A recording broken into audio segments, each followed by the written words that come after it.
Malamig ba? 8 degrees pa rin, mainit pa. Traffic na. Sabi mo, palapit na talaga tayo.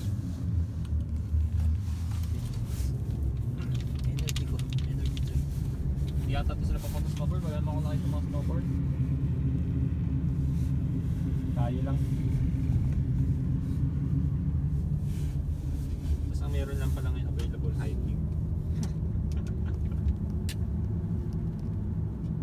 Grabe yung mahal magpatol sa pag hinila yung kotse mo sa express kung rin namatayan ka or ano.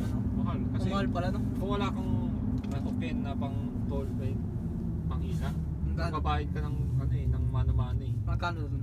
Award. Pag walang ba ano, Mahal talaga. Baka apat na lapad. Same din halos sa Pinas no. 15k sa Pinas eh. Kung rin naplatan ka or na ano